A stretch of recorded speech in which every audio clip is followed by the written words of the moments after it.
ಸದ್ಗುರು ಶ್ರೀ ಶುದ್ಧ ಬ್ರಹ್ಮಣೇ ನಮಃ. ಸಮಸ್ತ ಶುದ್ಧ ಬ್ರಹ್ಮ ಸ್ವರೂಪರಲ್ಲಿ ಅನಂತ ಅನಂತ ಪ್ರಣಾಮಗಳು. ಶ್ರೀ ಸಿದ್ಧಾಂತ ಶಿಖಾಮಣಿ ಪ್ರವಚನ ಪ್ರಭೆ ಸಂಪುಟ 1 ವಿದ್ಯಾವಾಚಸ್ಪತಿ ಶ್ರೀ 1008 ಕಾಶಿ ಜಗದ್ಗುರು ಡಾಕ್ಟರ್ ಚಂದ್ರಶೇಖರ ಶಿವಾಚಾರ್ಯ ಮಹಾಸ್ವಾಮೀಜಿಯವರ ಕೃತಿಯ ಪೈಕಿ 5ನೇ ಪರಿಚ್ಛೇದದ 5, 6, 7 ಶ್ಲೋಕಗಳ ವಿಶ್ಲೇಷಣೆಯನ್ನು ಸದ್ಗುರು ಪ್ರಕಾಶ್ ಕಂಬಿ ಗುರುಗಳು ಮಾಡಿದ್ದಾರೆ. ಅದೇ ವಿಶ್ಲೇಷಣೆಯನ್ನು ಸಿದ್ದೇಶ್ವರ ಸ್ವಾಮೀಜಿಯವರು ಏನು ಹೇಳ್ತಾರೆ ನೋಡಬೇಕು. ಅವು 5, 6, 7 3 ಶ್ಲೋಕಗಳನ್ನು ಹಾಡ್ರಿ.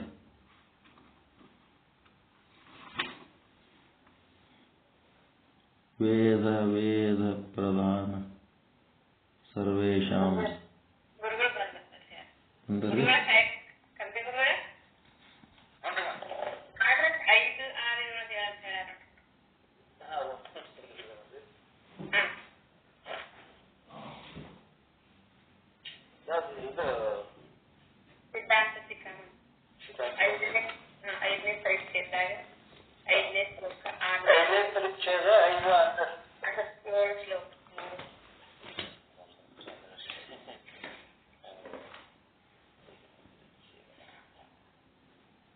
ಅವ್ರು ಸುಮ್ಮಿಂಗ್ ಅಣಿಕೆ ಹಾಕಿದ್ರಾಗೆ ಅವಕತ್ ಮಾಡಿದ್ರೆ ಅವ್ರಿಗೆ ಏನು ಮಾಡೋದು ಪಾಪ. ಈಗ 5, 6, 7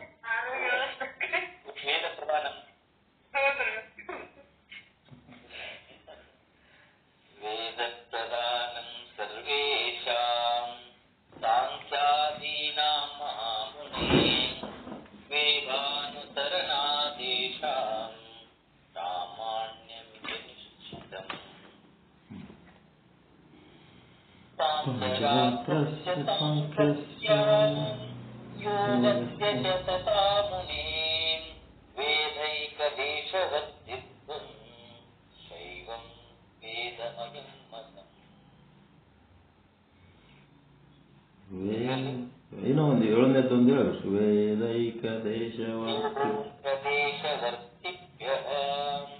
ಸಾಂಖ್ಯಾದಿಭ್ಯೋ ಮಹಾಮುನೀನ್ ಸರ್ವವೇದಾನುಸಾರತ್ವಾತ್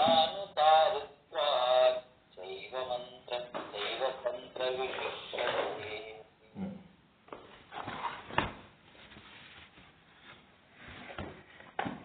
ಇದರದ್ದು ಪ್ರವಚನ ಪ್ರಭೆ ನೀವು ಹೇಳಿರಿ.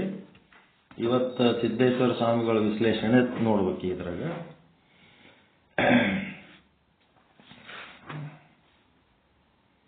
ಶ್ರೀ ರೇಣುಕ ಶಾಸನ ಪ್ರಾರಂಭ, ಶ್ರೀ ಸಿದ್ಧಾಂತ ಶಿಖಾಮಣಿ ಪರಮ ಪೂಜ್ಯ ಮಲ್ಲಿಕಾರ್ಜುನ ಶಿವಯೋಗಿಗಳ ಪ್ರವಚನ, ಅದರ ಸಾರವನ್ನು ಸಂಗ್ರಹಿಸಿ ತಮ್ಮ ಭಾಷ್ಯವನ್ನು ಕರುಣಿಸಿದವರು ಶ್ರೀ ಸಿದ್ದೇಶ್ವರ ಸ್ವಾಮೀಜಿಯವರು, ಜಗದ್ಗುರು ಶ್ರೀ ಶಿವರಾತ್ರೀಶ್ವರ ಗ್ರಂಥಮಾಲೆ ಮೈಸೂರು.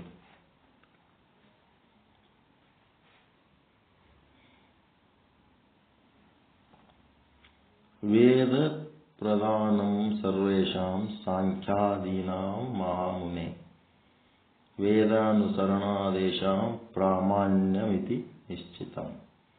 ಮಹಾಮುನಿ ಮಹಾಪುಂಗವನೇ, ಪವಿತ್ರನಾದ ಮಹಾಮುನಿಯೇ, ಸಾಂಖ್ಯಾದೀನ ಸರ್ವೇಷಾಂ ಅಂದ್ರೆ ಸಾಂಖ್ಯಾದಿ ಸಕಲ ಶಾಸ್ತ್ರಗಳಿಗೆ. ಇವೆಲ್ಲ ಏನ್ರಿ ಇವು? ಸಾಂಖ್ಯ ಇವೆಲ್ಲ ಏನಿವು? ಪಾಂಚರಾತ್ರ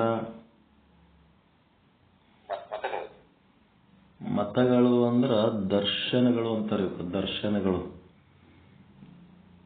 ಸತ್ಯವನ್ನ ಅನುಭವಿಸಿದ ವಿಧಾನ. ಇವರೆಲ್ಲ ಸತ್ಯವನ್ನ ಅನುಭವಿಸ್ಲಕ್ಕ ಯಾವ ವಿಧಾನವನ್ನ ಅನುಸರಿಸಿ ಆ ಸತ್ಯವನ್ನು ಅನುಭವಿಸಿದರು, ಸತ್ಯಾನುಭವಿಗಳು. ಇದಕ್ಕೆ ದರ್ಶನಗಳು ಅಂತಾರೆ.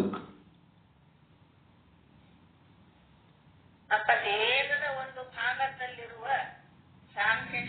ಸಾಂಖ್ಯಾದಿಗಳಿಗಿಂತ ಸರ್ವ ವೇದ ಸಮಸ್ತ ವೇದ ಭಾಗವನ್ನ ಅನುಸರಿಸುತ್ತಿರುವ ಶೈವ ಸಿದ್ಧಾಂತ.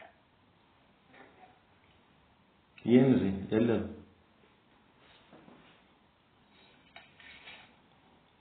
ಏನ್ ಹೇಳ್ಬೇಕು?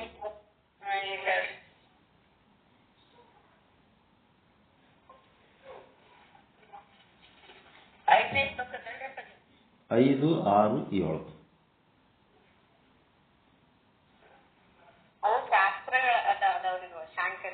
ಸಾಂಖ್ಯಾದೀನಾಂ ಸರ್ವೇಶಾಂ ಅಂತಂದ್ರೆ ಸಾಂಖ್ಯಾದಿ ಸಕಲ ಶಾಸ್ತ್ರಗಳು. ಈ ಶಾಸ್ತ್ರಗಳು ಏನಂತಂದ್ರೆ ದರ್ಶನಗಳು. ಆ ಋಷಿಗಳು, ಆ ಮುನಿಗಳು ಏನ್ ಮಾಡ್ತಿದ್ರು?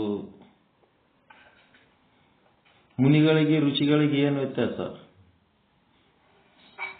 ಮುನಿಗಳು ಸೈಲೆಂಟ್, ಮೌನ, ಮನಸ್ಸು, ಬುದ್ಧಿ, ಮಾತು ಎಲ್ಲ ಮೌನ. ಅವರು ಏನು ಯಾರಿಗೆ ಉಪದೇಶ ಮಾಡೋದು ಇಲ್ಲ. ಅವರನ್ನ ನೋಡಿ ಕಲಿಬೇಕು ನಾವು ಅಷ್ಟೇ. ಋಷಿಗಳಾದವರು ಉಪದೇಶ ಮಾಡ್ತಿದ್ರು. ಆ ಋಷಿಗಳ ಮ್ಯಾಲ ಒಬ್ಬ ಮಹರ್ಷಿ ಅಂತ ಇರ್ತಿದ್ದ. ಹಿಂಗೆಲ್ಲ ಇರ್ತಾವ. ಇಲ್ಲೇನಾಯ್ತು? ಸಾಂಖ್ಯಾದೀನಾಂ ಸರ್ವೇಶಾಂ, ಸಕಲ ಶಾಸ್ತ್ರಗಳಿಗೆ ಏನದಂದ್ರೆ ವೇದವೇ ಪ್ರಧಾನ, ವೇದವು ಮುಖ್ಯ. ಈ ಋಷಿ ಮುನಿಗಳು ನಾನಾ ವಿಧಾನಗಳನ್ನು ಪಾಲಿಸಿರಬಹುದು ಸತ್ಯದ ದರ್ಶನಕ್ಕೆ. ಆದರೆ ಅವರಿಗೂ ಸಹಿತ ಈ ವೇದಗಳು ಏನದವ? ಆಧಾರದವ. ವೇದಗಳೇ ಪ್ರಧಾನ. ವೇದಾನುಸಾರಣಾತ್, ವೇದಕ್ಕೆ ಅನುಗುಣವಾಗಿದ್ದರಿಂದ, ಅವರ ವಿಚಾರಗಳು ವೇದಕ್ಕೆ ಅನುಗುಣವಾಗಿದ್ದರಿಂದ ಈ ಶಾಸ್ತ್ರಗಳಿಗೆ ಪ್ರಾಮಾಣ್ಯ ಅಂತಂದ್ರೆ ಪ್ರಾಮಾಣಿಕತೆ ಇದೆ ಅಂತ ಇದು ನಿಶ್ಚಿತ. ಇಲ್ಲಿ ಏನಾಗಬೇಕಾಗ್ಯದ? ಸಾಂಖ್ಯಾದಿ ಸಕಲ ಶಾಸ್ತ್ರಗಳು ಅಂತೇನಂದರದ. ಎಷ್ಟು ಶಾಸ್ತ್ರಗಳದವ?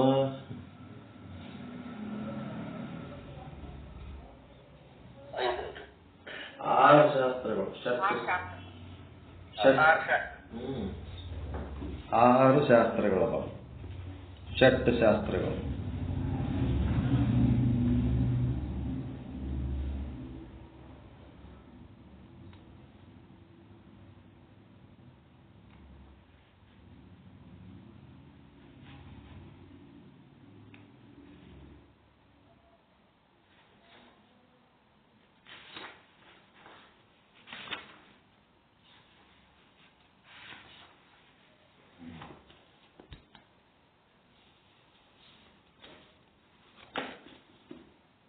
ಈ 6 ಶಾಸ್ತ್ರಗಳು ಮುಖ್ಯವಾಗಿದ್ರೆ ಇಲ್ಲಿ ದರ್ಶನಗಳು ಎಷ್ಟದವಂತ ನೋಡ್ರಿ. ಅಲ್ಲಿಂದ ಇಲ್ಲಿ ತನಕ 41 ದರ್ಶನಗಳದಾವ. ಇವೆಲ್ಲ ಏನದವ? ಶಾಸ್ತ್ರಗಳೇ. ಅವರು ಯಾವ ವಿಧಾನದಿಂದ ಸತ್ಯವನ್ನು ಅನುಭವಿಸ್ಯಾರ ಆ ವಿಧಾನಗಳು ಅವ್ರು ಹೇಳಿ ಹೋಗ್ಯಾರ. ನನ್ನ ಪ್ರಕಾರ 41 ಇನ್ನ ಹೆಚ್ಚಿಗೆ ಅದಾವ. ವೇದ ದರ್ಶನ ಅಂತ ಬರ್ತದೆ. ಡೈರೆಕ್ಟ್ ಬೇರೆ ಏನಿಲ್ಲ, ವೇದಗಳಿಂದಲೇ ದರ್ಶನ ಮಾಡ್ಕೊಳ್ಳೋದು. ವೇದ ದರ್ಶನ 1, 2. ಅದರೊಳಗೆ ಎರಡು ಪ್ರಕಾರ ಅದಾವ ವೇದ ದರ್ಶನದಲ್ಲಿ. ಮತ್ತೆ ಉಪನಿಷತ್ ದರ್ಶನ ಅಂತ ಬರ್ತಾವ. ಉಪನಿಷತ್ ದರ್ಶನ ಅಂತ ಬರ್ತಾವ. ಆಮೇಲೆ ಶ್ರೀಮದ್ ಭಗವದ್ಗೀತಾ ದರ್ಶನ. ಭಗವದ್ಗೀತೆಯಲ್ಲಿಂತ ಸತ್ಯಾನುಭವ ಆಗ್ತದ ಇಲ್ಲ? ಆಗಲ್ಲ. ಎಲ್ಲ ಪ್ರಮಾಣ ಗ್ರಂಥಗಳು ಭಗವದ್ಗೀತಾ. ಆಮೇಲೆ ಯೋಗ, ಆಮೇಲೆ ಸಾಂಖ್ಯ, ಆಮೇಲೆ ನ್ಯಾಯ ವೈಶೇಷಿಕ, ಆಮೇಲೆ ಮೀಮಾಂಸ, ಮತ್ತೆ ವೇದಾಂತ, ಅದ್ವೈತ. ಇವಕ್ಕೆಲ್ಲ ಮುಂದೆ ದರ್ಶನ ಅಂತ ಹಾಕೋಬೇಕು ನೀವು. ವಿಶಿಷ್ಟಾದ್ವೈತ ದರ್ಶನ. ಮತ್ತೆ 2 ರೀತಿ ವಿಶಿಷ್ಟಾದ್ವೈತ ದರ್ಶನದಾಗೆ ಮತ್ತೆ 2 ಭಾಗ. ಮತ್ತೆ ದ್ವೈತ ದರ್ಶನದ 2 ಭಾಗ. ದ್ವೈತಾದ್ವೈತ ಒಂದು, ಶುದ್ಧ ಅದ್ವೈತ ಒಂದು, ಅಚಿಂತ್ಯ ಭೇದಾಭೇದ, ಶೈವ, ವೀರಶೈವ ಅದರಾಗ ಮತ್ತೆರಡು, ಶಾಕ್ಯ, ಚಾರ್ವಾಕ, ಜೈನ ಅವು ಎರಡು, ಬೌದ್ಧದ ಎರಡು, ಗುರುನಾನಕ, ರಾಮಕೃಷ್ಣ ದರ್ಶನ, ಶ್ರೀ ಅರಬಿಂದೋ ದರ್ಶನ. ನೋಡ್ರೆಲ್ಲ ಹೆಂಗದವ. ಇವೇನು ಸುಳ್ಳು ಕಥೆ ಅಲ್ಲಿವು. ಅವರು ಕಷ್ಟಪಟ್ಟು ನಾವು ದರ್ಶನ ಮಾಡಿಕೊಂಡು ನಮಗೆ ದಾರಿ ತೋರ್ಸ್ಯಾರ. ಅರಬಿಂದೋ ದರ್ಶನ, ರಮಣ ಮಹರ್ಷಿ ದರ್ಶನ, ಸ್ಮೃತಿ ದರ್ಶನ, ಜ್ಯೋತಿಷ್ಯ ದರ್ಶನ, ಪುರಾಣ ದರ್ಶನ, ಭಾಗವತ ದರ್ಶನ, ರಾಮಾಯಣ ದರ್ಶನ, ಮಹಾಭಾರತ ದರ್ಶನ, ಭಾಗವತ ದರ್ಶನ, ವಿಜ್ಞಾನ ಮತ್ತು ವೇದಾಂತ ಅಂತೇಳಿ ಈಗಿನ ಕಾಲದವರಿಗೆ ವೈಜ್ಞಾನಿಕವಾಗಿ ವೇದಾಂತ ಹೇಳಬೇಕಂತ ಅದು ದರ್ಶನ. ಮತ್ತೆ ಹಿಂದೂ ಧರ್ಮದ ಹಿರಿಮೆ, ಸನಾತನ ಧರ್ಮದ ಹಿರಿಮೆ ಅಂಥೇಳಿ ಹಿಂಗ ಸುಮಾರು 41 ದರ್ಶನಗಳದಾವ. ಇನ್ನೂ ಹೆಚ್ಚಿಗೆ ಅದಾವ. ಎಷ್ಟು ಮಂದಿ ಸತ್ಯಾನುಭವಿಗಳದಾರ ಅವ್ರದೆಲ್ಲ ಒಂದೊಂದು ದರ್ಶನ ವಿಧಾನ. ನಮ್ಮ ಈ ಒಂದು ಸಿದ್ಧಾಂತ ಶಿಖಾಮಣಿ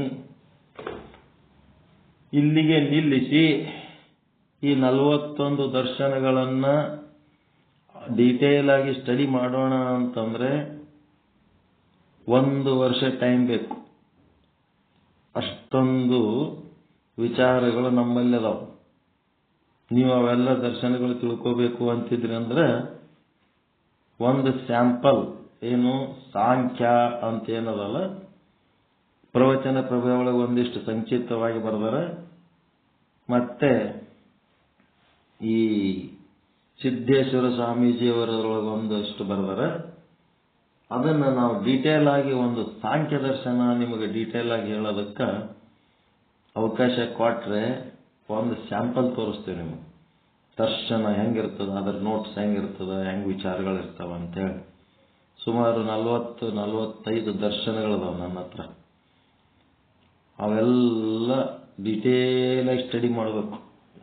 ಏನು ಹೆಂಗೆ ತಿಳಿತದೆ ಇವರಿಗೆ, ಹೆಂಗೆ ಬರ್ತದ, ಹೆಂಗೆ ಇವ್ರಿಗೆ ಅರ್ಥ ಆಗ್ತವ, ಆಯಾ ಸಂದರ್ಭಕ್ಕೆ ವಿಚಾರಗಳು ಹೆಂಗೆ ಬರ್ತಾವ. ದರ್ಶನಶಾಸ್ತ್ರ ಓದ್ಬೇಕು ನಾವು. ದರ್ಶನಶಾಸ್ತ್ರ ಓದಿ ಮನನ ಮಾಡ್ಕೊಂಡೇವು ಅಂತಂದ್ರೆ ಆಯಾ ಸಂದರ್ಭಕ್ಕೆ ನಾನಾ ರೀತಿ ವಿಚಾರಗಳು ಬರ್ತಾವ. ಒಂದಲ್ಲ ನಾನಾ ರೀತಿ ವಿಚಾರಗಳು ಬರ್ತಾವ. ಅದು ಹೇಳಿಲೋ ಇದು ಹೇಳಿಲೋ, ನಾನು ನಿಮಗೆ ಹೇಳೋದು ಒಂದೇ. ಒಳಗೆ ಬರೋದು ಇನ್ನ ಬಹಳ ಬರ್ತಿರ್ತಾವ. ಒಳಗೆ ಬಂದದ್ದೆಲ್ಲ ಹೊರಗೆ ಹೇಳಕ್ಕಾಗಲ್ಲ. ಮತ್ತೆ ಮುಂದಿನ ಶ್ಲೋಕದ ಅರ್ಥ ಏನ್ ಹೇಳ್ತಾರ, ಮುನಿ ಪಾಂಚರಾತ್ರಸ್ಯ ಸಾಂಖ್ಯಸ್ಯ ಯೋಗಸ್ಯ ಚ ತಥಾ ಮುನೆ ವೇದೈಕ ದೇಶವರ್ತಿತ್ವಂ ಶೈವ ವೇದಮಯಂ ಮತಂ. ಮುನಿಗಳೇ, ತಪಸ್ವಿಗಳೇ, ಏನ್ ನೋಡ್ರಿ, ರೇಣುಕಾಚಾರ್ಯರು ತಮ್ಮ ಮುಂದೆ ತತ್ವಜ್ಞಾನ ಹೇಳ್ರಿ ಅಂತ ಬಾಯಿ ತೆರ್ಕೊಂಡು ಕೂತಂತ ಅಗಸ್ತ್ಯ ಮಹರ್ಷಿಗೆ ಮುನಿಗಳೇ, ತಪಸ್ವಿಗಳೇ, ಎಂಥ ಭಾಷೆಗಳವರು. ಮುನಿ ಪುಂಗವರೇ, ಏನಾರ ಏಕವಚನದಾಗ ಮಾತಾಡಕತ್ತಾರೇನು ಅವ್ರು ಅಗಸ್ತ್ಯ ಮಹರ್ಷಿ ಸಂಗಟ? ಶಿಷ್ಯ ಆಗಿ ಕೈ ಜೋಡಿಸ್ಕೊಂಡು ಕುಂತಾನಂತೇಳಿ ಹೆಂಗ್ ಬೇಕಂಗೆ ಏನ್ ಬೇಕದ ಅಂದ್ರೆ ನಡೀತದೆ. ಅವರಷ್ಟೇ ಅವರು ಪವರ್ಫುಲ್ ಅದ. ಪಾಂಚರಾತ್ರಸ್ಯ ಸಾಂಖ್ಯಸ್ಯ ತಥಾ ಯೋಗಸ್ಯ. ಪಾಂಚರಾತ್ರ, ಸಾಂಖ್ಯ ಮತ್ತು ಯೋಗಗಳಿಗೆ ವೇದೈಕ ದೇಶವರ್ತಿತ್ವ, ವೇದದ ಒಂದೊಂದು ಭಾಗದಲ್ಲಿ ಸ್ಥಾನವಿದೆ. ಒಂದೊಂದು ವೇದದ ಭಾಗಗಳೇ ಇವೆಲ್ಲ ಅದಾವ. ಶೈವ ಸಿದ್ಧಾಂತವು ವೇದಮಯಂ ಮತಂ. ವೇದಮಯ ಎನ್ನುವುದು ಏನದ, ಒಂದು ಬಲ್ಲವರ ಅಭಿಪ್ರಾಯ. ಶೈವ ಸಿದ್ಧಾಂತ ಅಂತ ಏನದಲ್ಲ, ಇದು ವೇದಮಯ ಅಂತ. ವೇದಮಯ, ಆಗಮಮಯ, ಎಲ್ಲ ಜ್ಞಾನನೇ. ಮತ್ತೆ 7ನೇ ಶ್ಲೋಕ, ವೇದೈಕ ದೇಶವರ್ತಿಭ್ಯ ಸಂಖ್ಯಾದ್ವಿ ಭ್ಯೋ ಮಹಾಮುನೆ ಸರ್ವದೇವದಾನುಸಾರಿತ್ವಾಚೈವತಂತ್ರಂ ವಿಶಿಷ್ಯತೆ. ಮುನಿಶ್ರೇಷ್ಠನೇ ಸರ್ವ ವೇದಾನುಸಾರಿತ್ವಂ ಅಂದ್ರೆ ಪೂರ್ಣವಾಗಿ ವೇದವನ್ನು ಅನುಸರಿಸುವುದರಿಂದ ಶೈವತಂತ್ರ ಏನಾಗ್ತದ? ವೇದೈಕ ದೇಶ ವರ್ತಿ, ವೇದದ ಒಂದು ಭಾಗದಲ್ಲಿರುವ ಸಾಂಖ್ಯಾದಿ ಶಾಸ್ತ್ರಗಳಿಗಿಂತ ವಿಶೇಷವಾಗಿದೆ. ಅದೇನ್ ಮಾಡ್ಯದ? ಸಂಪೂರ್ಣ ವೇದವನ್ನ ಅನುಸರಿಸದ. ಯಾವುದು? ಶೈವ ಸಿದ್ಧಾಂತ. ಇದು ಸಾಂಖ್ಯ ಏನದಲ್ಲ, ಅದು ವೇದದ ಒಂದು ಭಾಗ ಅಷ್ಟೇ. ಸಂಪೂರ್ಣ ವೇದವನ್ನ ತೆಕ್ಕಿಗೆ ಹಾಕೊಂಡು ಅದನ್ನ ತಾನು ಅನುಸರಿಸಿ ತನ್ನದೇ ಆದ ವಿಶಿಷ್ಟವಾದ ಒಂದು ವಿಧಾನವನ್ನು ಹೇಳಿದ್ದು ಶೈವತಂತ್ರ. ಆದ್ರೆ ಇದು ಏನಪ್ಪ ಅಂದ್ರೆ ಸಾಂಖ್ಯ ಏನದ? ಆ ವೇದದ ಒಂದು ಭಾಗ ಅಷ್ಟೇ. ಅದು ಪರಿಪೂರ್ಣ. ಇದರ ಅರ್ಥ ಏನು? ವೇದದೊಳಗೆ ಏನೇನಾದ ಅದೆಲ್ಲ ಶೈವ ಸಿದ್ಧಾಂತದಾಗದ, ಮತ್ತೆ ಶೈವ ಸಿದ್ಧಾಂತದ ಏನೇನದ ಅದೆಲ್ಲ ವೇದದಾಗದ. ಹಿಂಗೆ ಹೇಳ್ಬೋದಾ? ವೇದವನ್ನ ಸಂಪೂರ್ಣವಾಗಿ ಏನ್ ಮಾಡಿದದು? ಪೂರ್ಣವಾಗಿ ವೇದವನ್ನು ಅನುಸರಿಸದ ಶೈವ ಸಿದ್ಧಾಂತ. ಆದರೆ ಈ ಸಾಂಖ್ಯ ಸಿದ್ಧಾಂತ ಏನದಲ್ಲ, ಸಾಂಖ್ಯನ ದರ್ಶನ ಕಪಿಲ ಮಹರ್ಷಿದು ವೇದದೊಳಗಿದ್ದದ್ದೆಲ್ಲ ಸಾಂಖ್ಯ ದರ್ಶನದಾಗ ಆದ್ರೆ ಸಾಂಖ್ಯ ದರ್ಶನದಾಗ ಇದ್ದು ಅಷ್ಟೇ ವೇದದಾಗಿಲ್ಲ. ವೇದ ಇನ್ನ ಬಹಳ ದೊಡ್ಡದದ ಅಂತ ಹಾಗೆ ಹೇಳ್ತಾರೆ. ಸಾಂಖ್ಯಾದಿ ಶಾಸ್ತ್ರಗಳಿಂದ ವಿಶಿಷ್ಟತೆ ಅಂದ್ರೆ ಮಿಗಿಲು ಎನಿಸುತ್ತದೆ. ಅದಕ್ಕೆ ಸಾಂಖ್ಯಶಾಸ್ತ್ರಕ್ಕಿಂತ ವೇದ ಯಾಕೆ ಮಿಗಿಲು, ಯಾಕೆ ಶ್ರೇಷ್ಠ? ಇದು ಹೇಳಕ್ ಬರ್ಬೇಕು ನಿಮಗೆ. ಸಾಂಖ್ಯಶಾಸ್ತ್ರಕ್ಕೆ ವೇದಕ್ಕೆ ಏನ್ ವ್ಯತ್ಯಾಸ ಅದ? ಏನ್ ಅರ್ಥ ಮಾಡ್ಕೊಂಡ್ರಿ? ಈಗ ಹೇಳಿದ್ನಲ್ಲ, ವೇದದ ಒಂದು ಭಾಗ ಮಾತ್ರ ಸಂಖ್ಯಾಶಾಸ್ತ್ರದಾಗ ಐತೆ, ಮತ್ತೆ ಉಳಿದ ಭಾಗ ಎಲ್ಲ ಅದರೊಳಗೆ ಇಲ್ಲ. ಈ ಶೈವ ಮತದಲ್ಲಿ ವೇದದ ಎಲ್ಲ ಭಾಗ ಅದರಾಗ ಸಂಪೂರ್ಣ ಅನುಸರಣೆ ಅದ ವೇದದ್ದು. ಅದಕ್ಕೆ ಈ ವೇದಗಳನ್ನ ಯಾರು ಚೆನ್ನಾಗಿ ಓದಿ ಅಭ್ಯಾಸ ಮಾಡ್ತಿರ್ತಾರ ಅವರಿಗೆ ವೇದಮೂರ್ತಿಗಳು ಅಂತಾರೆ. ಮೊದಲಿನ ಕಾಲದೊಳಗ ವೇದಗಳನ್ನು ತೆಕ್ಕಿಗೆ ಬಿಟ್ಟು ಓದಿ ಬೈಪಾಟ್ ಮಾಡಿ ಅದರ ಅರ್ಥವನ್ನು ಹೇಳುವಂತ ಕೆಲಸ ಜಂಗಮರು ಮಾಡ್ತಿದ್ರು. ಅದಕ್ಕೆ ಅವರಿಗೆ ವೇದಮೂರ್ತಿಗಳು ಅಂತ ಶಬ್ದಗಳು ಬಳಸ್ತಾರೆ. ವೇದ ಗೊತ್ತಿರ್ಲಾರ್ದೆ ಸುಮ್ಮನೆ ವೇದಮೂರ್ತಿ ಬರ್ಕೊಂಡ್ರೆ ಹಂಗೆ. ವೇದ ಗೊತ್ತಿದ್ರು ಬರ್ಕೋಬೇಕು. ಇನ್ನು ಮುಂದೆ ಭಾಷ್ಯ ಚಾಲು ಮಾಡ್ತಾರೆ 3 ಶ್ಲೋಕಗಳದ್ದು. 7ನೇದ್ದು ಇನ್ನ ಹೇಳಿಲ್ಲಲ್ಲ. ವೇದೈಕ ದೇಶವರ್ತಿಭ್ಯಾಸ ಆಯ್ತು. ಸಾಂಖ್ಯಶಾಸ್ತ್ರಗಿಂತ ವಿಶೇಷ ಆಯ್ತು. ಈಗ 3 ಹೇಳಾಯ್ತು. 5, 6, 7. ವೇದವು ಶತಶತಮಾನಗಳಿಂದ ಅವ್ಯಾಹತವಾಗಿ ಬೆಳಗುತ್ತಲಿರುವ ದೀಪ. ಪರಮಾತ್ಮನ ಪಾದಕಮಲಗಳಿಗೆ ಅಥವಾ ಪದಕಮಲಗಳಿಗಿಂದ ಧಾರಾಕಾರವಾಗಿ ಭೂವಿಗಿಳಿದು ಬಂದ ಜ್ಞಾನ ಸಿಂಧು.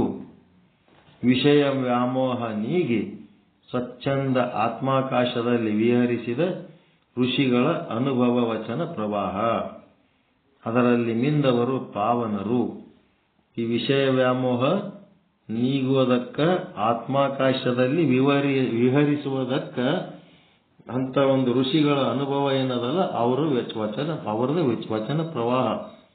ವೇದಗಳು ಅಂತಂದ್ರೆ ಏನು ಅಂತಂದ್ರ ವಿಷಯ ವ್ಯಾಮೋಹ ನೀಗಿದವರು, ಸ್ವಚ್ಛಂದವಾಗಿ ಆತ್ಮದ ಆಕಾಶದಲ್ಲಿ ವಿಹರಿಸುವವರು ಯಾರು? ಋಷಿಗಳು. ಅವರ ಅನುಭವ ವಚನ ಪ್ರವಾಹವೇ ವೇದಗಳು. ಪರಮಾತ್ಮನ ಪದಕಮಲಗಳಿಂದ ಧಾರಾಕಾರವಾಗಿ ಭೂವಿಗಿಳಿದು ಬಂದ ಜ್ಞಾನ ಸಿಂಧು. ಅದರಲ್ಲಿ ಮಿಂದವರು ಪಾವನರು. ಅದರ ರಸಪಾನ ಮಾಡಿದವರು ಕೃತಕೃತ್ಯರು. ಕೃತಕೃತ್ಯರು ಅಂದ್ರೆ ಏನ್ರಿ?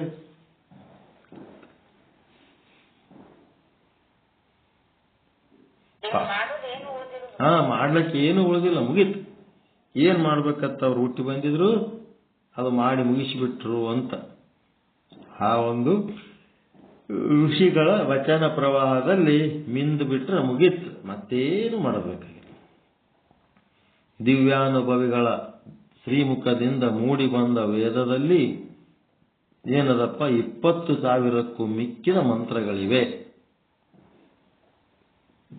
ಆ ಮಹಾತ್ಮರ ವಾಣಿಯಿಂದ ಬಂದಂತ ವೇದಗಳಲ್ಲಿ ನಾವು 20,000 ಮಂತ್ರಗಳದಾವ. ಅವುಗಳಲ್ಲಿ ಕೆಲವು ಕರ್ಮ ಪ್ರಧಾನ, ಕೆಲವು ಉಪಾಸನಾ ಪ್ರಧಾನ, ಅಂದ್ರೆ ಭಕ್ತಿ ಪ್ರಧಾನ. ಉಪಾಸನೆ ಅಂದ್ರೆ ಭಕ್ತಿ ಅಂತ ತಗೊಂಡರಿಲ್ಲ ಅರ್ಥ. ಮತ್ತೆ ಮಿಕ್ಕಿನವು ಜ್ಞಾನ ಪ್ರಧಾನ. ಮೊದಲಿನ 2 ವಿಧ ಅಂದ್ರೆ ಕರ್ಮ ಪ್ರಧಾನ ಉಪಾಸನಾ ಪ್ರಧಾನ ಅದವಲ್ಲ, ಮೊದಲಿನ 2 ವಿಧ ಮಂತ್ರ ಸಂಚಯಕ್ಕೆ ಪೂರ್ವವೇದ ಎಂಬ ನಾಮ. ಕರ್ಮ ಮತ್ತು ಉಪಾಸನೆ ಮಾಡೋದಕ್ಕೆ ಪೂರ್ವವೇದ ಅಂತ ನಾಮ.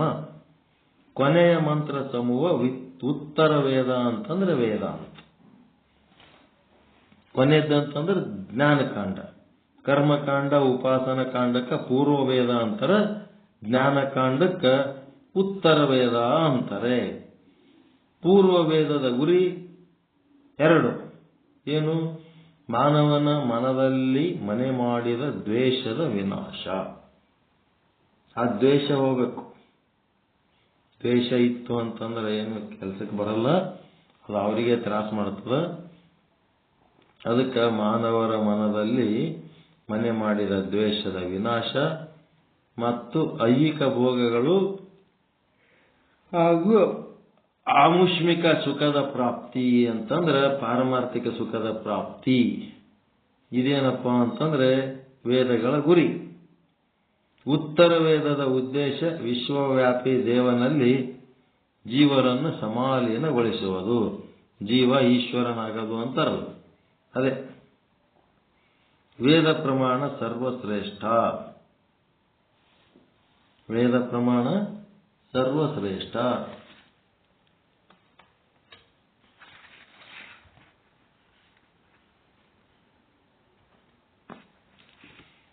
ಬೇರೆ ಯಾವ ಪ್ರಮಾಣಕ್ಕಿಂತ ವೇದಗಳಲ್ಲಿ ಈ ವಿಷಯ ಪ್ರಸ್ತಾಪಿಸಲಾಗಿದೆ ಅಂದಮೇಲೆ ಯಾವ ಸುಪ್ರೀಂ ಕೋರ್ಟ್ ಜಡ್ಜ್ನು ಬೇಕಾಗಿಲ್ಲ ಅದಕ್ಕೆ. ಆ ವೇದದ ಪ್ರಮಾಣದ ಮುಂದೆ ಈ ಲಾಯರ್ಗಳು ವಕೀಲಗಳು ಮಾಡೋ ಪ್ರಮಾಣಗಳು ಅವು ಯಾವೂ ಉಪಯೋಗಿಲ್ಲ. ಅಷ್ಟು ಪರಿಶುದ್ಧವಾದದ್ದು.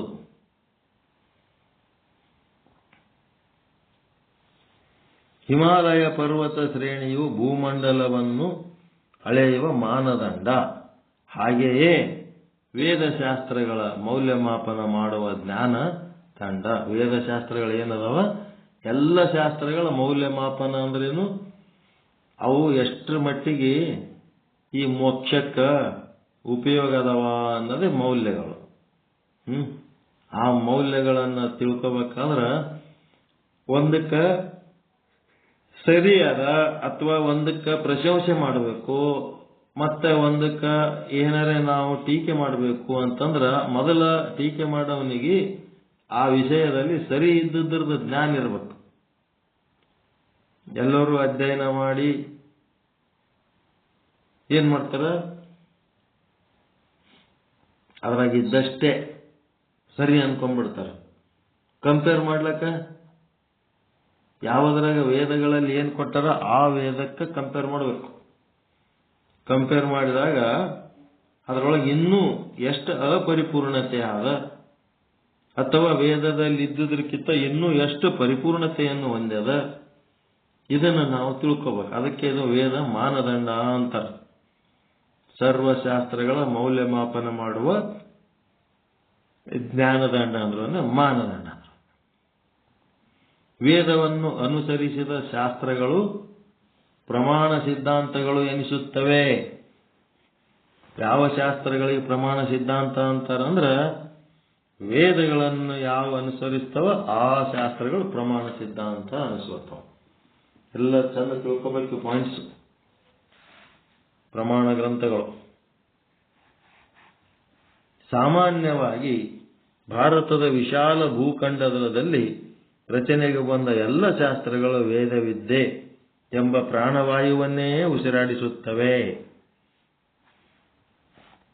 ಈ ವಚನ ಸಾಹಿತ್ಯ ಆಯಿತು, ಬೌದ್ಧ ಧರ್ಮದವರಾಗಲಿ, ಜೈನ ಧರ್ಮದವರಾಗಲಿ, ಈ ಭಾರತ ಭೂಮಿ ಒಳಗೆ ಇವರೆಲ್ಲ ಹುಟ್ಟ್ಯಾರ, ಸಿಖ್ಖರಾಗಲಿ,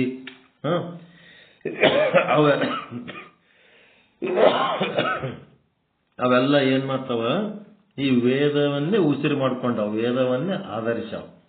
ಶೈವ, ವೀರಶೈವ, ಮತ್ತೇನೇನದವ, ದಾಸ ಸಾಹಿತ್ಯ, ಶರಣ ಸಾಹಿತ್ಯ, ಶಿವಶರಣ ಸಾಹಿತ್ಯ, ಶಿವಯೋಗಿ ಸಾಹಿತ್ಯ, ಶಿವಾಚಾರ್ಯ ಸಾಹಿತ್ಯ, ಶಿವಭಕ್ತ ಸಾಹಿತ್ಯ, ಇವೆಲ್ಲದರದ್ದು ಉಸಿರು ಏನದು ವೇದಗಳೇ.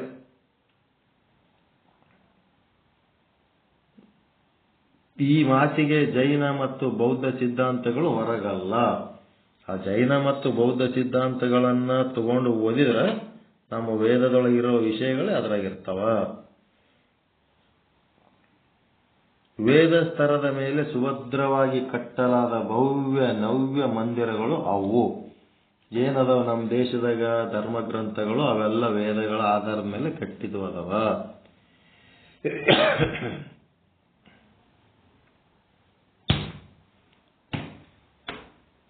ಶ್ರೀ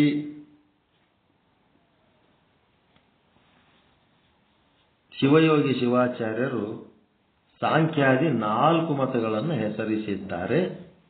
ಅವುಗಳ ಸ್ಥೂಲ ಹಾಗೂ ಅತಿ ಸಂಕ್ಷಿಪ್ತ ಪರಿಚಯ ಮಾಡಿಕೊಳ್ಳೋಣ. ಈಗ ಸಾಂಖ್ಯರ ಬಗ್ಗೆ ಹೇಳ್ಯಾರ, 4 ಮತಗಳನ್ನು ಹೆಸರಿಸ್ಯಾರ. ಆ 4 ಮತಗಳ ಸಂಕ್ಷಿಪ್ತ ಪರಿಚಯ, ಸಾಂಖ್ಯ, ಇದರದು ಪರಿಚಯ ಮಾಡ್ಕೋಬೇಕೀಗ.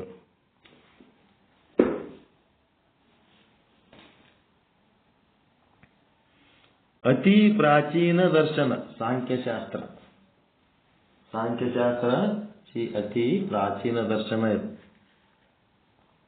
ಕಪಿಲ ಮುನಿಗಳು ಅಂತೇನದರಲ್ಲ, ಇದರದು ಪ್ರವರ್ತಕರವರು. ಆ ಮುನಿಗಳಿಂದ ಪ್ರಣೀತವಾದ, ಕಪಿಲ ಮುನಿಗಳಿಂದ ಪ್ರಣೀತವಾದ ದರ್ಶನ ದನ್ವಯ ವಿಶ್ವದ ಅಂತಿಮ ತತ್ವಗಳು 2. ಒಂದು ಪುರುಷ, ಇನ್ನೊಂದು ಪ್ರಧಾನ. ಅದು ಪುರುಷ ಮತ್ತು ಪ್ರಕೃತಿ ಅಂತಿರಲ್ಲ, ಅದರ ಬದಲು ಇವರು ಪ್ರಧಾನ ಅನ್ನೋ ಶಬ್ದ ಬಳಸ್ತಾರ. ಪುರುಷನು ಚೈತನ್ಯ ರೂಪ, ಸರ್ವವ್ಯಾಪಿ, ಸ್ವತಂತ್ರ ಹಾಗೂ ಅನೇಕ. ಪುರುಷ ಹೆಂಗದನ, ಪುರುಷನ ಲಕ್ಷಣ, ಪುರುಷನು ಚೈತನ್ಯ ರೂಪ, ಸರ್ವವ್ಯಾಪಕ, ಸ್ವತಂತ್ರದನ ಹಾಗೂ ಅನೇಕದನ. ಅದರ ಪ್ರಧಾನ ಏನದ, ಜಡ. ಮತ್ತೆ ಅದು ಸರ್ವವ್ಯಾಪಿ ಇದ್ರೆ ಇದು ಸರ್ವವ್ಯಾಪಕ ಅದ, ಇದನ್ನು ಸರ್ವವ್ಯಾಪಕ ಅದ, ಇದನ್ನು ಸ್ವತಂತ್ರ ಅದ ಮತ್ತು ಏಕ ಅದ, ಅದು ಅನೇಕ ಅದ. ವ್ಯತ್ಯಾಸ ಏನೇನು ತಿಳಿದ್ರಿ ಇಲ್ಲಿ? ಪುರುಷ ಮತ್ತು ಪ್ರಕೃತಿಗಿರುವ ವ್ಯತ್ಯಾಸಗಳು. ಸರ್ವವ್ಯಾಪಿ, ಸ್ವತಂತ್ರ, ಪುರುಷ ಅದು ಪ್ರಧಾನ. ಪುರುಷ ಪ್ರಧಾನ, ಜಡ ಮತ್ತು ಸರ್ವವ್ಯಾಪಕ. ಇದು ಚೈತನ್ಯ, ಇದು ಜಡ. ಪುರುಷ ಚೈತನ್ಯ, ಪುರುಷ ಚೈತನ್ಯ ಸ್ವರೂಪ, ಪ್ರಧಾನ ಜಡ ಸ್ವರೂಪ, ಮತ್ತು ಪುರುಷ ಸರ್ವವ್ಯಾಪಕ. ಮತ್ತೆ ಇದು ಪ್ರಧಾನ ಸರ್ವವ್ಯಾಪಕ, ಎರಡು ಸೇಮ್. ಸರ್ವವ್ಯಾಪಕ. ಮತ್ತೆ ಅದು ಸ್ವತಂತ್ರ, ಇದು ಸ್ವತಂತ್ರ.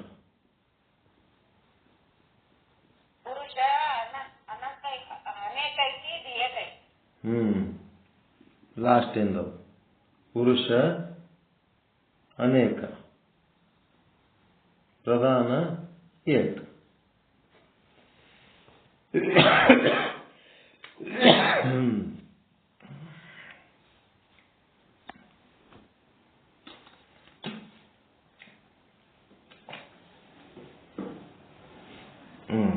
ತಿಳ್ಕೊಂಡ್ಮೇಲೆ ಮೇಲ್ ತಿಳ್ಕೊರಿ.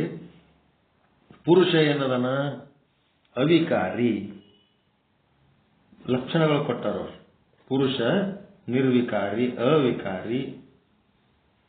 ಇದೇನದ? ಪ್ರಧಾನ ವಿಕಾರಶೀಲ. ಸರ್ವದಾ ವಿಕಾರಶೀಲ, ಕಂಟಿನ್ಯೂ ಚೇಂಜ್ ಆಕೋತ ಹೋಗ್ತದ.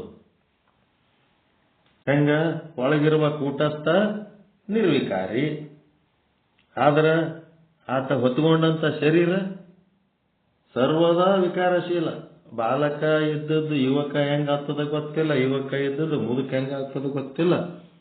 ಒಂದೊಂದು ಕ್ಷಣನೂ ಅದು ವಿಕಾರಶೀಲ. ಅದು ಶರೀರ ಪ್ರಧಾನ ಅಂತೇನದಲ್ಲ, ಬ್ರಹ್ಮಾಂಡ ಪಿಂಡಾಂಡ ಎಲ್ಲ ವಿಕಾರಶೀಲ ಅದಾವ. ಅದ್ರೊಳಗಿರುವ ಬ್ರಹ್ಮ ಚೈತನ್ಯ, ಆತ್ಮ ಚೈತನ್ಯ ಏನದ? ನಿರ್ವಿಕಾರ.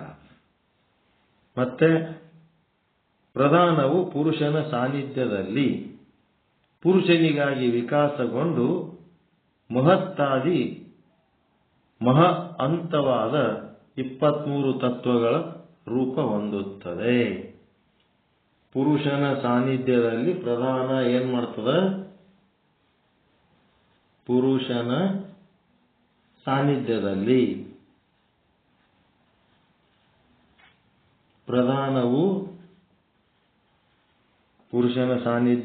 ಪ್ರಧಾನವು ಮಹತ್ತಾದಿ ಅಂತವಾದ 23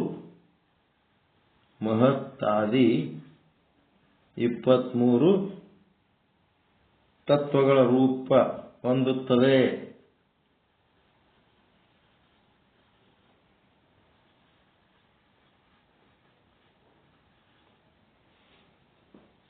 ನೋಡಿ, 23 ತತ್ವಗಳ ರೂಪ ಹೊಂದುತ್ತದೆ.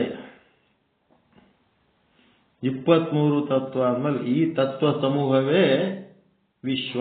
ಇದೇ ವಿಶ್ವ. ಸಾಂಖ್ಯರ ಪ್ರಕಾರ 23 ತತ್ವಗಳದವ. ಮತ್ತೆ ಈ ಒಂದು ವೇದಾಂತದ ಪ್ರಕಾರ 36 ತತ್ವ. ಷಟ್ ತ್ರಿಂಶ ತತ್ವ ಸಂಚಯ. ಸಾಂಖ್ಯರದು ಬಹಳ ಹಳೆಯದು, ಓಲ್ಡ್ ಸಿಸ್ಟಮ್.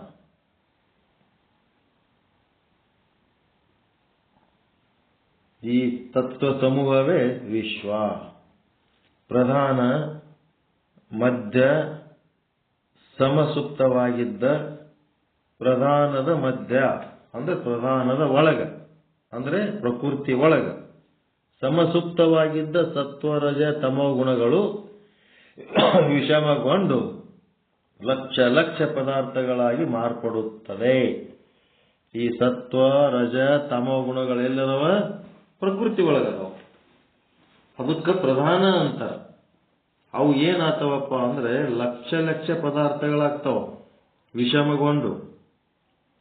ಸಮ ಅಂತಂದ್ರೆ ಶುದ್ಧ ಇರ್ತಾವ. ಅವು ಒಂದ್ರೊಳಗೊಂದು ಕಲ್ತು ಬಿಟ್ಟು ಅಂತಂದ್ರ ವಿಷಮಗೊಂಡು ಲಕ್ಷ ಪದಾರ್ಥಗಳು ಮಾರ್ಪಡುತ್ತವೆ. ದೇಹ, ಇಂದ್ರಿಯ, ಪ್ರಾಣ, ಮನ ಎಲ್ಲವೂ ಪ್ರಧಾನದ ಕ್ರಿಯೆ. ದೇಹ, ಇಂದ್ರಿಯ, ಪ್ರಾಣ, ಮನ ಎಲ್ಲವೂ ಎದರ ಕ್ರಿಯೆ?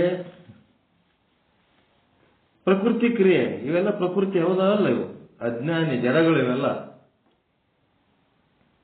ಗುಣಾತೀತನಾದ ಪುರುಷನು ಅಜ್ಞಾನ ಮಂಜು ಆವರಿಸಿದಾಗ ತನ್ನ ಮೂಲ ರೂಹ ಮರೆತು ದೇಹಾದಿಗಳಲ್ಲಿ ಆತ್ಮಬುದ್ಧಿ ತಳೆಯುತ್ತಾನೆ.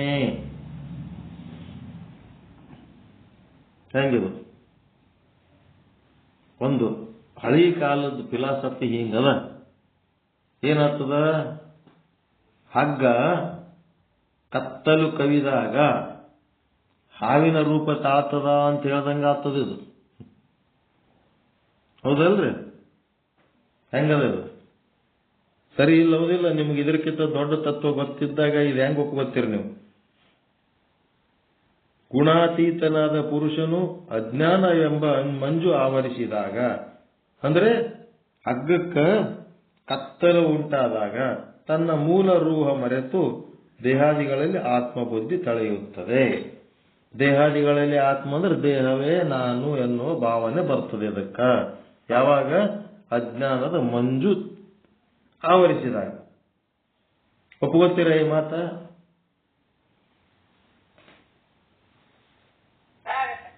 ಒಪ್ಕೋತೀರ?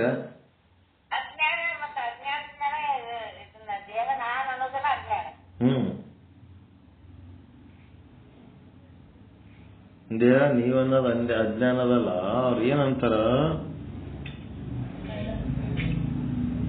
ತನ್ನ ಮೂಲ ರೂಪ ಮರೆತು ದೇಹಾದಿಗಳಲ್ಲಿ ಆತ್ಮಬುದ್ಧಿ ತಳೆಯುತ್ತದೆ ಅಂತಾರ. ಹಗ್ಗ ತನ್ನ ಹಗ್ಗದ ಮೂಲ ರೂಪ ಮರೆತು ತಾನೇ ಹಾವು ಅಂತ ತಿಳ್ಕೊತದಂತ ಅಂತಾರ.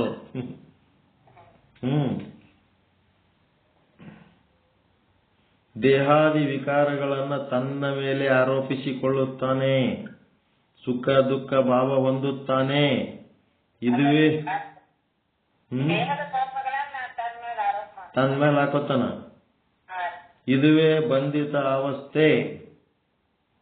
ಗುರುಗಳು ಹಾಗೂ ಶ್ರುತಿ ಅಧ್ಯಯನದ ಕೃಪೆಯಿಂದ ವಿವೇಕವಾದರೆ, ಸತ್ಯ ಅಸತ್ಯ, ಆತ್ಮ ಅನಾತ್ಮ, ಜಡ ಅಜಡಗಳ ಸುಸ್ಪಷ್ಟ ಅರಿವು ಮೂಡಿದರೆ ಅದೇ ಕ್ಷಣ ಬದ್ಧ ಜೀವನು ಮುಕ್ತನಾಗುತ್ತಾನೆ. ಏನಾತನ? ಅಜ್ಞಾನದ ಮಂಜು ಆವರಿಸಿದಾಗ ತನ್ನ ಆತ್ಮವನ್ನ ಮರೆತು ದೇಹನೇ ತನ್ನ ಆತ್ಮ ಅಂತೇಳಿ ದೇಹದಲ್ಲಿಯೇ ತನ್ನ ಆತ್ಮಬುದ್ಧಿ ಅಂದ್ರೆ ದೇಹನೇ ನಾನು ಅಂತಾರಲ್ಲ, ಹಂಗಾಗ್ಬಿಡ್ತಾನವ. ತಾನದನ ಆತ್ಮಸ್ವರೂಪ, ಅರಿಯುವ ಆತ್ಮಸ್ವರೂಪ. ಆದರೆ ಅವನಿಗೆ ಅಜ್ಞಾನ ಮುಸಿಕಿದ್ದಕ್ಕೆ ಅವ ಏನ್ ಮಾಡ್ತಾನ, ದೇಹನೇ ನಾನು ಅಂತ ಹೇಳಕ್ಕೆ ಅನ್ಕೋತಾನ. ಅದಕ್ಕೆ ದೇಹಾದಿಗಳಲ್ಲಿ ಆತ್ಮಬುದ್ಧಿ ತಳೆಯುತ್ತಾನೆ. ದೇಹಾದಿ ವಿಕಾರಗಳನ್ನ ತನ್ನ ಮೇಲೆ ಆರೋಪಿಸಿಕೋತಾನ. ಬಾಲಕ ಆದ್ರ ನಾ ಬಾಲಕ ಆದೆ, ಯುವಕ ಆದ್ರ ನಾನು ಯುವಕ ಆದೆ, ಮುದುಕ ಆದ್ರ ನಾ ಮುದುಕ ಆದೆ, ಶ್ರೀಮಂತನಾದ್ರ ನಾ ಶ್ರೀಮಂತ ಆದೆ, ಬಡವ ಆದ್ರ ನಾ ಬಡವ ಆದೆ, ನಾನೇ ಆಗಿನಂತ ಅಹಂ ಕರ್ತ ಅಯಂ ಅಹಂ ಭೋಕ್ತ ಅನ್ಕೋತಾನ. ಹೀಗಾಗಿ ಏನಾಗ್ತದ,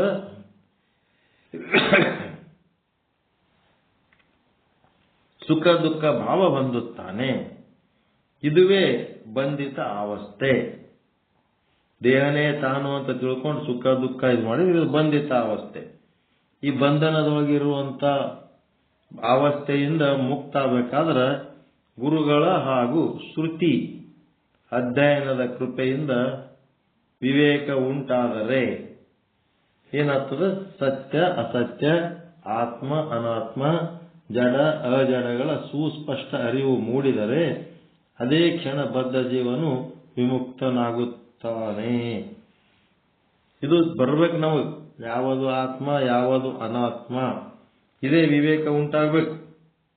ಸತ್ಯ ಯಾವುದು ಅಸತ್ಯ ಯಾವುದು, ಆತ್ಮ ಯಾವುದು ಅನಾತ್ಮ ಯಾವುದು, ಜಡ ಯಾವುದು ಅಜಡ ಯಾವುದು, ಇದು ಸುಸ್ಪಷ್ಟ ಅರಿವು ಮೂಡಿದರೆ ಅದೇ ಕ್ಷಣ ಬದ್ಧ ಜೀವನು ಮುಕ್ತನಾಗುತ್ತಾನೆ. ಇದ್ರಾಗ ಜಡ ಯಾವುದು? ದೇಹ, ಇಂದ್ರಿಯ, ಪ್ರಾಣ, ಮನ ಎಲ್ಲವೂ ಪ್ರಧಾನ ಜಡ ಇದೆ. ಗುಣಾತೀತನಾದ ಪುರುಷ ಅವ ಚೇತನ, ಅಜಡ. ಹಿಂಗೇಳಿ ಏನ್ ಮಾಡ್ತಾನ? ಇದು ಸತ್ಯ ಅಸತ್ಯವನ್ನ ಬೇರ್ಪಡಿಸಿ ತಿಳಿದುಕೊಳ್ಳುವ ವಿವೇಕ ಉಂಟಾದ್ರೆ ಅವನು ಬದ್ಧ ಜೀವ ವಿಮುಕ್ತ ಆಗ್ಬಿಡ್ತಾನ ಅಂತ ಬರ್ದಾರ. ಮತ್ತೆ ವಿವೇಕ ಆದ್ಮೇಲೆ ವೈರಾಗ್ಯ ಯಾರು ಮಾಡ್ಬೇಕು? ಸಮಾಧಿ ಷಟ್ ಸಂಪತ್ತಿ ಯಾರು ಮಾಡ್ಬೇಕು? ಶ್ರವಣಾದಿ ಯಾರು ಮಾಡ್ಬೇಕು? ವಿವೇಕದಿಂದಲೇ ಮೋಕ್ಷ ಆಗ್ತದ ಅಂತ ಹೇಳ್ತಾನ. ಬಹಳ ಹಳಿದಿದು. ವಿಷ್ಣುವಿನ ಅಪರಾವತಾರ, ವಿಷ್ಣುವಿನ ಅವತಾರನೇ ಇವ ಕಪಿಲ. ಬಹಳ ಕಪಿಲ ಮಹರ್ಷಿ ವಿಷ್ಣುವಿನ ಅವತಾರನೇ. ಅದಕ್ಕ ಮುಂದೆ ಪಾತಂಜಲಿ ಯೋಗ ಆ ಪಾತಂಜಲಿ ಯೋಗಕ್ಕೆ ಹೋಗೋದ್ರಕ್ಕಿಂತ ಮೊದಲು ಈ ಕಪಿಲ ಮಹರ್ಷಿದೇನದಲ್ಲ ಸಾಂಖ್ಯಶಾಸ್ತ್ರ, ಈ ಶಾಸ್ತ್ರದ ದರ್ಶನ ನಾಳೆಗೆ ಡೀಟೇಲ್ ಆಗಿ ಹೇಳ್ತೀನಿ. ಹೇಳಿ ಮತ್ತೆ ಮುಂದೆ ಬೇರೆ ದರ್ಶನಗಳ ಬಗ್ಗೆನೂ ಹೇಳಂತಂದ್ರೆ ಬೇಕಾದಷ್ಟು ಹೇಳಕ್ಕೇನು ತೊಂದರೆನೇ ಇಲ್ಲ ನಮ್ಮ ಹತ್ರ. ಇವತ್ತಿನ ಪಾಠ ಇಟ್ಟು ಸಾಕಲ್ಲ. ವಿವೇಕ ಉಂಟಾದರೆ, ಸತ್ಯ ಅಸತ್ಯ ಆತ್ಮ ಅನಾತ್ಮ ಜಡ ಅಜಡಗಳ ಸುಸ್ಪಷ್ಟ ಅರಿವು ಮೂಡಿದರೆ ಅದೇ ಕ್ಷಣ ಬದ್ಧ ಜೀವನು ವಿಮುಕ್ತನಾಗುತ್ತಾನೆ. ನೋಡ್ರಿ ಇದು ಹೆಂಗ ಏನಂತ.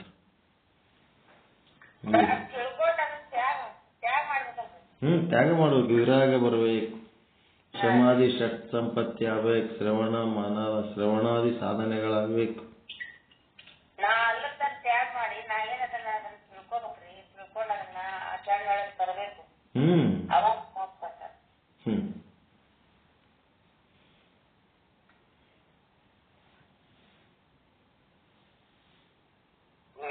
ಅಜ್ಞಾನ ಮಂಜು ಹೇಳಿದ್ರೆ ಅವಶ್ಯಕೇನ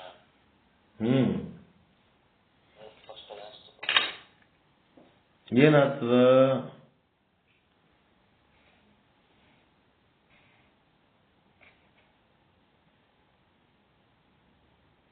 ಗುಣಾತೀತನಾದ ಪುರುಷನು ಅಜ್ಞಾನದ ಮಂಜು ಆವರಿಸಿದಾಗ ತನ್ನ ಮೂಲ ರೂಪ ಮರೆತು ದೇಹಾದಿಗಳಲ್ಲಿ ಆತ್ಮಬುದ್ಧಿ ತಳೆಯುತ್ತಾನೆ.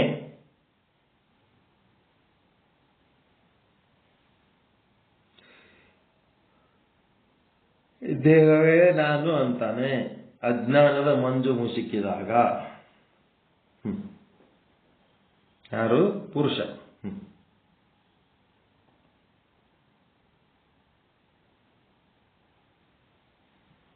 ಏನ್ ಡೌಟ್ ಇದ್ರಾಗ?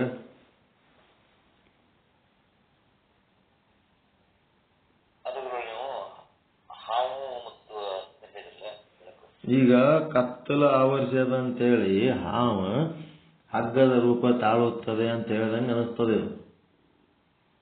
ಹಂಗ ಆಗಂಗಿಲ್ಲ. ಹಗ್ಗ ಹಾವಿನ ರೂಪ ತಾಳುತ್ತದೆ ಅಂತ ಹೇಳ್ದಂಗೆ ಆಗ್ತದೆ. ಈಗ ಕತ್ತಲಿದ್ದಾಗ ಯಾವ ಕಾರಣಕ್ಕೂ ಹಗ್ಗ ಹಾವು ಹಾಗೇ ಇಲ್ಲ. ಅದು ಹಾವು ಇಲ್ಲೇ ಇಲ್ಲ. ಅದು ಆದ ಅಂತೇಳಿ ಅಲ್ಲಿ ಒಂದು ಸಣ್ಣ ಹಗ್ಗ ಬಿಟ್ರು ಹಾವು ಅನ್ನಂಗ ಅನಿಸ್ತಕತ್ತದ. ಅಜ್ಞಾನ ಮುಸುಕಿದ್ದು ಅಂತಂದ್ರ ಅಲ್ಲಿ ಹಾವಿಗೆ ಅಜ್ಞಾನ ಮುಸುಕಿಲ್ಲ, ನಾವು ನೋಡೋರ್ ಕಣ್ಣಿಗೆ ಅಜ್ಞಾನ ಮುಸುಕ್ಯದ. ಇಲ್ಲೇನ್ ಬರ್ದಾರ?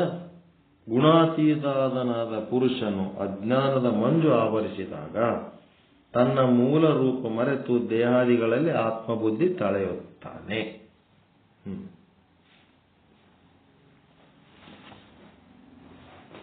ಈಗ ಸೂರ್ಯ ಅದನ, ಸೂರ್ಯಗ ಕಾಣ್ಲಾರ್ದಂಗ ಮಂಜು ಮುಸುಕ್ಯದ ಅಂತಂದ್ರೆ ಹಂಗ ನಮ್ ಪಟ್ಟು ತಗೊಂಡು ನಮ್ ಕಣ್ಣು ಮುಂದಿಟ್ಟಿವಿ. ನಾವು ಕಣ್ಣಿಗೆ ಮುಚ್ಚಿಕೆ ಕಣ್ಣ ಮೇಲೆ ಒಂದು ಬಟ್ಟೆ ಇಟ್ಕೊಂಡಿವಿ.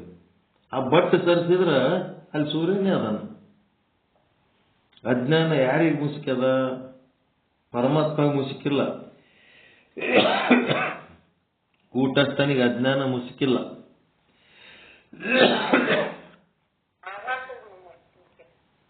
ಕೂಟಸ್ಥ ತನ್ನ ವಿನೋದಕ್ಕಾಗಿ ಒಂದು ಲೀಲೆ ಮಾಡ್ಯಾನ, ಆಭಾಸನ ಆಗ್ಯಾನ. ಕೂಟಸ್ಥನೇ ಆಭಾಸನ ಆಗ್ಯಾನ. ಆಭಾಸನಿಗೆ ಅಜ್ಞಾನ ಮುಸುಕ್ಯದ, ಕೂಟಸ್ಥಗಲ್ಲ. ಇದನ್ನ ಡೀಟೇಲ್ ಆಗಿ ನಾಳೆ ಸ್ಟಡಿ ಮಾಡೋಣ. ಸಾಂಖ್ಯಶಾಸ್ತ್ರ ಒಂದು ಎಲ್ಲ ಪೆನ್ ಕಾಪಿ ಇಟ್ಕೊಂಡಿರ್ರಿ, ಅದು ಪರ್ಫೆಕ್ಟ್ ಆಗಿ ಸಾಧನೆ ಮಾಡೋಣ. ಸಾಂಖ್ಯಶಾಸ್ತ್ರದ ಬಗ್ಗೆ ಮುಂದಿನ ಪಾತಂಜಲಿ ಯೋಗ ಅದ, ಆ ಯೋಗದ ಬಗ್ಗೆನೂ ಡೀಟೇಲ್ ಆಗಿ ಹೇಳ್ಬೋದು. ಒಂದು ವರ್ಷ ಬರೇ ನಾವು ದರ್ಶನ ಸಾಹಿತ್ಯದ ಬಗ್ಗೆನೇ ಒಂದು ವರ್ಷ ಪ್ರವಚನ ಮಾಡಿವಿ. ಬರೇ ದರ್ಶನ ಇವೇ 30-40 ದರ್ಶನಗಳದಾವ ನಮ್ಮಲ್ಲಿ. ಅದ್ರ ಬಗ್ಗೆ ಹೇಳಕ್ಕೆ ಒಂದು ವರ್ಷ ಹಿಡಿತು.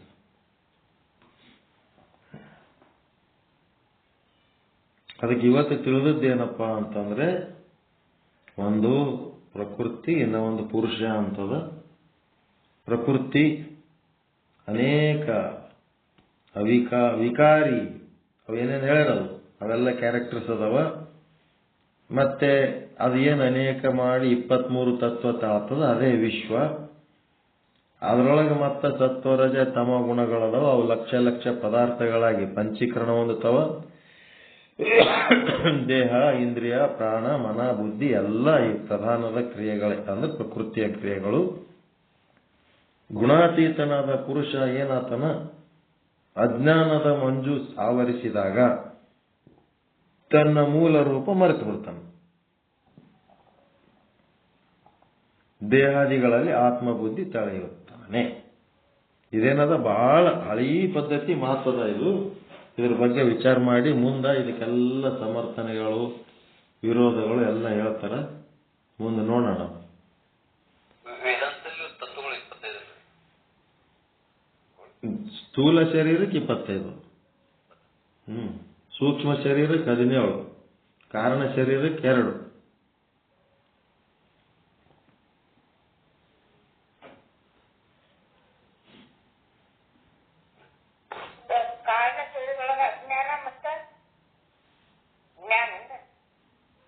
ಏನ್ರಿ? ಅವಿದ್ಯೆ ಒಂದು,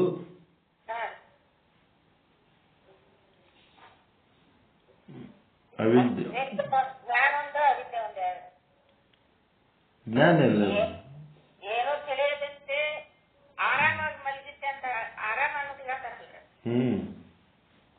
ಅದ್ರಾಗ ಅದ ನೋಡ್ರಿ ಇದ್ರಾಗ ವಿಚಾರ ಚಂದ್ರೋದಯದಾಗೆಲ್ಲ 17 ತತ್ವ, 2 ತತ್ವ, 25 ತತ್ವ.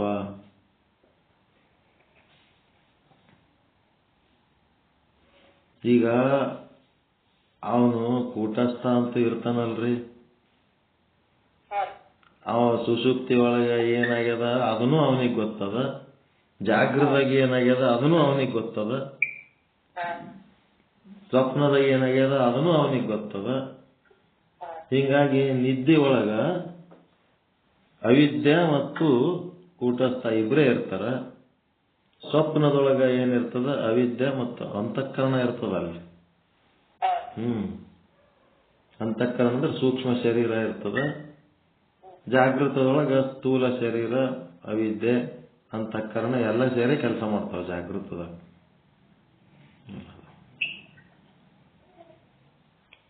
ನಾಳೆ ಸಾಂಖ್ಯಶಾಸ್ತ್ರದ ಡಿಟೇಲ್ ಆಗಿ ಸ್ಟಡಿ ಮಾಡೋಣ. ಪೆನ್ ಕಾಪಿ ಇಟ್ಕೊಳ್ರಿ. ಈಗ ಹೇಳ್ಕೊತ ಆದ್ರೆ ಭಾಳ ಟೈಮ್ ಹಿಡಿದ್ಬಿಡ್ತದೆ. ಏನಾರು ಇಂಪಾರ್ಟೆಂಟ್ ಇದ್ರೆ ನೋಟ್ ಮಾಡ್ಕೋಬೇಕು, ಬರ್ಕೊಳಕ್ ಭಾಳ ಇರ್ತದೆ. ಮಾಡೋಣ, ಏನು ಮುಂದೆ ಹೋಗ್ಬಿಡಮ್ಮ.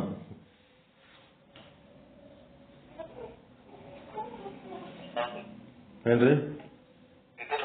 ಡಿಟೇಲ್ ಹೋಗೋಣ. 4 ಹೇಳ್ಯಾರ ಅವರು. ನನ್ನ ಹತ್ರ 40 ಅದಾವ ದರ್ಶನಗಳು. ಅವ್ರು ಬರೀ 4 ಹೇಳ್ಯಾರ. ನಾವು 40 ದರ್ಶನಗಳು ನಮ್ಮ ಹತ್ರ ಅದಾವ. ಅವ್ರದ್ದು ಏನಿಲ್ಲ, ರೆಫರೆನ್ಸ್ ಕೊಟ್ಟರೆ ಅದಕ್ಕಿಂತ ಹೆಚ್ಚು ನಾವು ಹೇಳೋಷ್ಟು ನಮ್ಮಲ್ಲಿ ಎಲ್ಲ ವ್ಯವಸ್ಥೆ ಅದ. ಓಕೆ,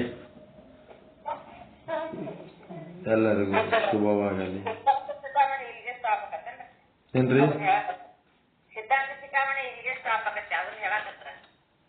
ಸಿದ್ಧಾಂತ ಶಿಖಾಮಣಿ ಇಲ್ಲಿಗೆ ಸ್ಟಾಪ್ ಆಗ್ತದಂದ್ರೆ ಅವ್ರು 4 ಹೇಳ್ಯಾರ. ಅವ್ 4 ಡೀಟೇಲ್ ಆಗಿ ಹೇಳ್ಕೊಂಡು ಮುಂದೆ ಹೋಗೋಣ ಅಂತ ಒಂದು ವಿಚಾರ. 1 ವರ್ಷ ಹೇಳಿನಿ. 40 ಅಂದ್ರೆ 26ನೇ ಇಸ್ವಿ ಪೂರ ಅದರಾಗೆ ಹೋಗಿ 8ನೇ ಶ್ಲೋಕಕ್ಕೆ ಓದ್ತೀರಿ ನೀವು. ಮುಂದೆ 27ನೇ ಇಸ್ವಿಗೆ ಓದ್ತೀರಿ 8ನೇ ಶ್ಲೋಕಕ್ಕೆ. 1 ವರ್ಷ ಇಲ್ಲೇ ಅದೇನೋ ಹೊರಸ ಕಂಡ್ರೆ ಹಡಿದ್ ಬಿಟ್ನಂತ ಹಂಗ. ಎಲ್ಲಿ ಹೊರಸ ಕಂಡಿತ್ತು ಅಲ್ಲೇ ಹಡದ್ ಬಿಡ್ತ. ಹಂಗಾಗ್ತದ. ಈ ಶಬ್ದಗಳು ಕೇಳಿದ ಕೂಡ್ಲೇನೆ ಪುರಾಣ ಬಿಚ್ಕೊಂಡು ಕೂತ್ಬಿಡೋದು. ಹಿಂಗಾಗಿ ಏನ್ರಿ?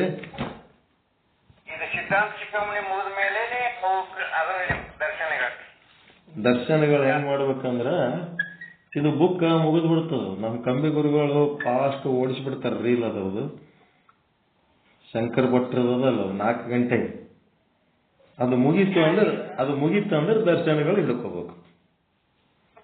ಅದಕ್ಕೆಲ್ಲ ಒಂದು ಸಮಯ ಕೊಡ್ಬೇಕು. ಸುಮ್ನೆ ಯಾವ್ದಾರ ತಗೊಂಡು ಯಾಕಡೆ ಕರ್ಕೊಂಡು ಹೋದ್ರೆ ಹೆಂಗಾಗ್ತದೆ. ಸಿದ್ಧಾಂತ ಶಿಖಾಮಣಿ ಸ್ಟಡಿ ಮಾಡ್ಲಿಕ್ಕತ್ತೀವಿ. ನಾನೇನು ಒಂದು ಸ್ಯಾಂಪಲ್ ಸಾಂಖ್ಯಶಾಸ್ತ್ರ ಅಂದ್ರೆ ಹೆಂಗಿರ್ತದ ಅನ್ನೋದಕ್ಕೆ ಒಂದು ಸ್ಯಾಂಪಲ್ಲು ಆ ನೋಟ್ಸ್ ಎಲ್ಲ ಓದ್ತೀನಿ ನಿಮ್ಮ ಮುಂದೆ.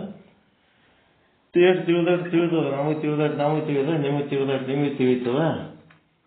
ಅದೆಲ್ಲಕ್ಕಿಂತ ಶ್ರೇಷ್ಠವಾದದ್ದು ಶೈವ ಸಿದ್ಧಾಂತ. ಮುಂದೆ ನಾವು ಪಿಂಡ ಸ್ಥಳದಿಂದ ಏನು ಓದ್ತೀವಿ ಅದು ನಮ್ಮ ಗುರಿ. ಇವೆಲ್ಲ ಬಿಚ್ಕೊಂಡು ಕುಂದ್ರದ ನಮ್ಮ ಗುರಿ ಅಲ್ಲ. ಆದ್ರೂ ದರ್ಶನ ಶಾಸ್ತ್ರ ಅಂದ್ರೆ ಹೆಂಗಿರ್ತದ, ಅದ್ರ ವಿಶ್ಲೇಷಣೆ ಅನ್ನೋದು ಏನಿರ್ತದ ಅನ್ನೋದು ಡೀಟೇಲ್ ಆಗಿ ಯಾರೇ ಬಂದ್ರೆ ಅಂದ್ರೆ ಇವು ನೋಟ್ಸ್ ಎಲ್ಲ ನಿಮ್ಮ ಕೈಯಾಗಿ ಕೊಟ್ಬಿಡ್ತೀನಿ. ನೀವು ಸಹಿತ ಹೇಳ್ಬೋದು. ಅವು ಏನು ದೊಡ್ಡ ವಿಷಯ ಅಲ್ಲ. ಗೊತ್ತಾಗ್ಲಿ ಏನ್ರಿ ವಾರದಾಗ ಒಂದ್ ದಿವ್ಸ ಮಾಡ್ಬೋದು ದರ್ಶನ ಶಾಸ್ತ್ರ. ಸಿದ್ಧಾಂತ ಶಿಖಾಮಣಿ ಜೊತೆಗೇನೆ ಒಂದ್ ದಿವ್ಸ ಅದನ್ನ ಮಾಡ. ಇಲ್ಲ, ನಾವು ಟೋಟಲ್ ಎಲ್ಲ ದರ್ಶನಗಳು ಮಾಡೋಣ. ಯಾವಾಗ ಇದು 4 ಗಂಟೆ ಬುಕ್ ಅದು ಮುಗೀತದ. ಅದೇನು 100-200 ಪುಟ ಸಣ್ಣ ಬುಕ್ ಅದ. ಅದು ಮುಗಿದು ಹೋಗ್ತದ ಒಂದು ಸ್ವಲ್ಪ ದಿವ್ಸನಾಗ. ಇನ್ನೊಂದು 2-3 ತಿಂಗಳಿಗೆ ಕಲಸೆ ಆಗ್ತದ. ಅದಾಯ್ತಂತಂದ್ರೆ ಮುಂದೆ ಅದೇ ಟೈಮ್ನೊಳಗೆ ಒಂದೊಂದು ದರ್ಶನಗಳು ತಗೊಂಡು ಆ ಸತ್ಯಾನುಭವಿಗಳು ಯಾವ ರೀತಿ ಅದನ್ನು ಅನುಭವಿಸ್ಯಾರ ಅದೇ ಸೂತ್ರಗಳನ್ನು ನಾವು ಬಳಸ್ಕೊಂಡು ನಾವು ಏನು ಮಾಡ್ಲಿಕ್ಕೆ ಸಾಧ್ಯ ಅದ ಅದನ್ನು ನಾವು ಮಾಡ್ಬೇಕಾಗ್ಯದ ಅಷ್ಟೇ. ಅದು ಗಂಟ್ಲ ಟಾರ್ಚರ್ ಆಗಕತ್ತದ, ಅದಕ್ಕೆ ಮೆಡಿಸಿನ್ಸ್ ಕೊಟ್ಟಾರ, ಔಷಧ ತೊಗೊಂಡಿನಿ, ನಿದ್ದೆ ಬರ್ಲಕ್ಕತ್ತದ. ಹಿಂಗಾಗಿ ನಿಮ್ಗೇನು ಹೇಳಕತ್ತೀನ ಏನು ಬಿಡ್ಲಕತ್ತೀನ ತಿಳಿಯವಲ್ಲ. ನಾನು ಸ್ಲೋ ಆಗಿಬಿಡ್ತೀನಿ. ನಾ ಈಗ 10 ಆಗ್ಯದಲ್ರಿ. ತಪ್ಪ ಒಳ್ಳೆಯದಾಗಲಿ. ಪರಮಾನಂದ ಪ್ರಾಪ್ತಿ.